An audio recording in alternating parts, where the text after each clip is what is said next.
नमस्कार विद्यार्थी मित्रो, लक्ष करिअर इन्स्टिट्यूटच्या डिजिटल यूट्यूब चॅनलवर मी प्राध्यापक तुकाराम सोलापुरे आपले सहर्ष स्वागत करत आहे. मित्रांनो, 2026-27 पासून 5वी इयत्तेच्या विद्यार्थ्यांसाठी जी नवोदयची परीक्षा घेण्यात येत असते की ज्या विद्यार्थ्यांना 6वी पासून 12वी पर्यंतचे शिक्षण मोफत पुन्हा नवोदय विद्यालयाच्या माध्यमातून प्राप्त होत असते, तर त्या विद्यार्थ्यांसाठी जी घेतली जाणारी परीक्षा आहे त्या परीक्षेचा पॅटर्न या वर्षीपासून थोडासा बदललेला आहे. त्याच्यामध्ये नेमकं काय आलेलं आहे तर नवीन पॅटर्नमध्ये परिसर अभ्यास हा जो मानवाच्या अनुषंगाने आवश्यक असणारा जो भाग आहे त्या परिसर अभ्यासाचा या ठिकाणी 20 प्रश्नासाठी समावेश केलेला आहे. म्हणजेच या ठिकाणी पॅटर्न बदलला, याचा अर्थ गुणांकन बदललेला आहे. पूर्वी जे मानसिक क्षमता या घटकावर 40 प्रश्न असायचे त्याच्याऐवजी आता मानसिक क्षमता म्हणजे बुद्धिमत्ता या घटकावर 20 प्रश्न असणार आहेत आणि त्यातलाच एक उपघटक या नात्यानं परिसर अभ्यास आलेला आहे आणि परिसर अभ्यासावर 20 प्रश्न आलेले आहेत.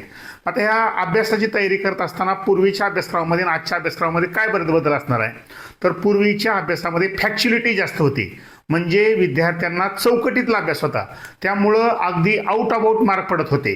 परंतु आता जर विचार केला तर बघा, पूर्वीचा अभ्यासक्रम हा चौकटीत होता आणि आताचा अभ्यासक्रम हा चौकट तर आहेच, पण परिसर अभ्यासाच्या नात्यानं हा जो अभ्यासक्रम असा विस्तारलेला आहे.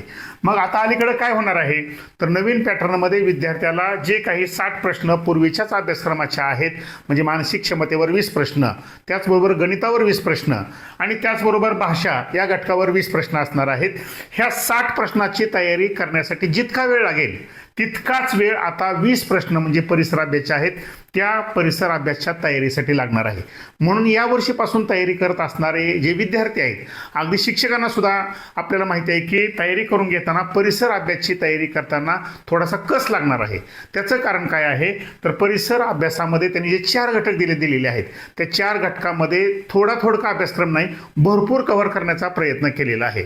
म्हणजेच थोडक्यात लक्षात ठेवा की नदी प्रणाली असेल, पर्वत असेल, त्याचबरोबर हवामान असेल, प्रदूषण असेल, त्याचबरोबर अनेक असे घटक आहेत की मानवी सजीवाच्या दृष्टीनं म्हणजे सजीव सृष्टी जी परिसर अभ्यासाच्या अनुषंगानं आहे त्या घटकानं या ठिकाणी काय केलेलं आहे, तुमचा अभ्यास विस्तारात्मक करायला परमिशन दिलेली आहे. थोडक्यात म्हणजे अलीकडे जे काही तुम्हाला थोडे अभ्यासावर इथं मार्क पडत होती ती आता तुम्हाला जास्त अभ्यास करावा लागणार आहे.